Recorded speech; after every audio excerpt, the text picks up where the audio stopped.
Hello दोस्तों, बहुत बहुत स्वागत है आपका आपके अपने यूट्यूब चैनल विकी हिस्ट्री में। दोस्तों, आज हम बात करेंगे भारत के उस ऐतिहासिक शहर के बारे में जिस पर मध्यकालीन भारत के अलावा, आधुनिक भारत के अलावा प्राचीन काल में भी इस पर बहुत से शासकों ने, राजाओं ने इस पर राज किया। जी हाँ दोस्तों, मैं बात कर रहा हूँ भारत का दिल जिसे कहते हैं, यानी कि दिल्ली की मैं बात कर रहा हूँ। उसके इतिहास के बारे में, कब इसका नाम दिल्ली पड़ा, कब इसकी स्थापना हुई और कब ये राजधानी बनाया गया, पूरी जानकारी आज आपको इस वीडियो में मिलने वाली है। तो दोस्तों, वीडियो शुरू करते हैं। वीडियो शुरू करने से पहले जो भी चैनल पे नए हैं, चैनल को सब्सक्राइब कर लें और बेल आइकन को जरूर दबा दें, जिससे आपको हर नई वीडियो का नोटिफिकेशन जो सबसे पहले मिल सके। तो दोस्तों, वीडियो शुरू करते हैं। दिल्ली का इतिहास काफी पुराना और जटिल है, इसलिए इसकी स्थापना की कोई एक निश्चित तारीख बताना मुश्किल है। लेकिन हम कोशिश करेंगे कि जितना हमको डाटा मिला उसी के अकॉर्डिंग आपको पूरी जानकारी देंगे। कहा जाता है कि दिल्ली को अलग अलग समय पर कई नामों से जाना गया है और कई बार इसे फिर से बसाया या राजधानी के रूप में भी विकसित किया गया है। सबसे पहले हम बात कर लेते हैं प्राचीन काल के बारे में। तो प्राचीन काल में पौराणिक कथाओं के अनुसार दिल्ली का सबसे प्राचीन नाम था इंद्रप्रस्थ था। दिल्ली का सबसे प्राचीन नाम इंद्रप्रस्थ था। माना जाता है कि महाभारत काल में पांडवों ने ईसा पूर्व 1450 के आसपास इसे बसाया था और इसे अपनी राजधानी भी बनाया था। और उसके अलावा हम बात कर लेते हैं मध्यकालीन दिल्ली की, जिसकी स्थापना किसने की उसके बारे में बात कर लेते हैं। दोस्तों, अगर हम बात करें मध्यकालीन दिल्ली की स्थापना, ऐतिहासिक रूप से आधुनिक शहर की नींव तोमर वंश के शासकों ने रखी थी।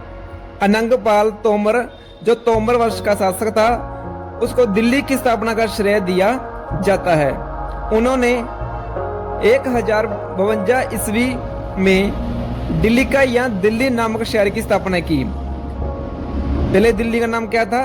दिल्लिका, यानी कि दिल्ली को पहले अनंगपाल तोमर के समय इसको दिल्ली को दिल्लिका कहा जाता था। फिर बाद में जो इसका नाम है वो दिल्ली पड़ा था।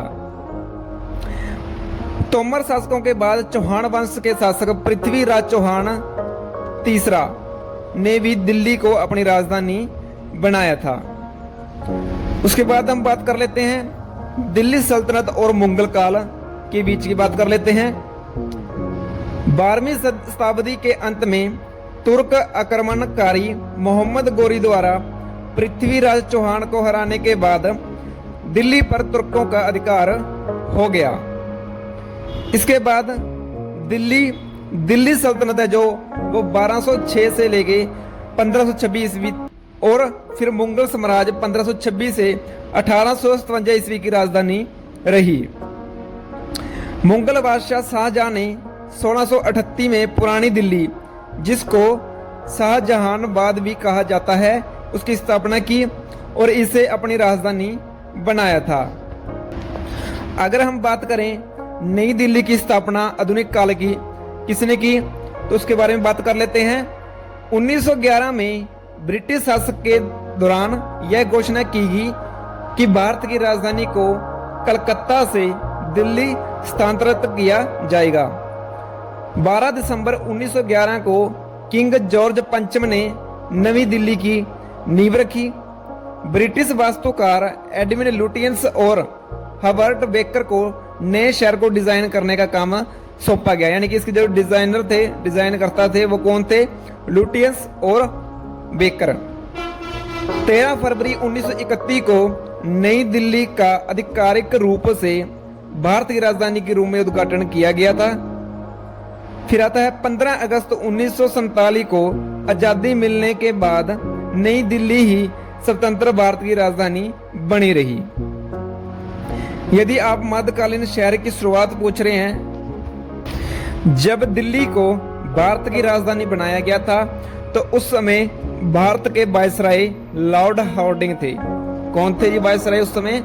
लॉर्ड हार्डिंग उस समय भारत के वायसराय थे। 1192 ईस्वी में तराइन के दूसरे युद्ध में पृथ्वीराज चौहान की हार के बाद दिल्ली पर मुस्लिम शासकों का नियंत्रण स्थापित हो गया। दिल्ली सल्तनत में 5 मुख्य राजवंशों में शामिल थे, जिसकी हम बात कर लेते हैं। सबसे पहले है गुलाम वंश, जिसने 1206 से लेकर 1290 ईस्वी तक इस पे राज किया। फिर आता है खिलजी वंश, जो 1290 से 1320 ईस्वी तक राज किया।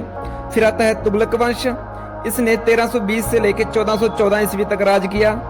साइद वंश आती है, 1414 से लेके 1451 तक इस वंश ने यहाँ पे राज किया। फिर आती है लोधी वंश, इसने 1451 से लेके 1526 ईस्वी तक इसमें दिल्ली पे शासन किया था। 18वीं शताब्दी के मध्य में मुगलों के पतन के दौरान मराठा शक्ति भी दिल्ली पर प्रभावशाली रही थी। दिल्ली पर राज करने के लिए बहुत से जो शासक थे या बहुत सी लड़ाइयां हुई, बहुत से युद्ध हुए, सिर्फ एक दिल्ली पर राज करने के लिए। तो दोस्तों, आज के आधुनिक भारत की बात करें तो दिल्ली को भारत का दिल कहा जाता है। जो भी भारत का संचालन होता है, जैसे भारत चल रहा है, भारत में कुछ भी हो रहा है, तो वो दिल्ली ही वो सारा कंट्रोल है, जो वो दिल्ली में ही है। इसलिए इसको दिल्ली भारत का सेंटर कहा जाता है। और जितनी भी कार्रवाइयां होती हैं, जो भी फैसले लिए जाते हैं, वो दिल्ली में ही लिए जाते हैं। तो दोस्तों, ये थी दिल्ली के बारे में इंपॉर्टेंट जानकारी। उसका इतिहास बता दिया मैंने आपको, किस किस ने राज किया वो भी बता दिया मैंने आपको। दोस्तों, आपको वीडियो कैसी लगी, लाइक शेयर और कमेंट करके जरूर बताना, और चैनल को सब्सक्राइब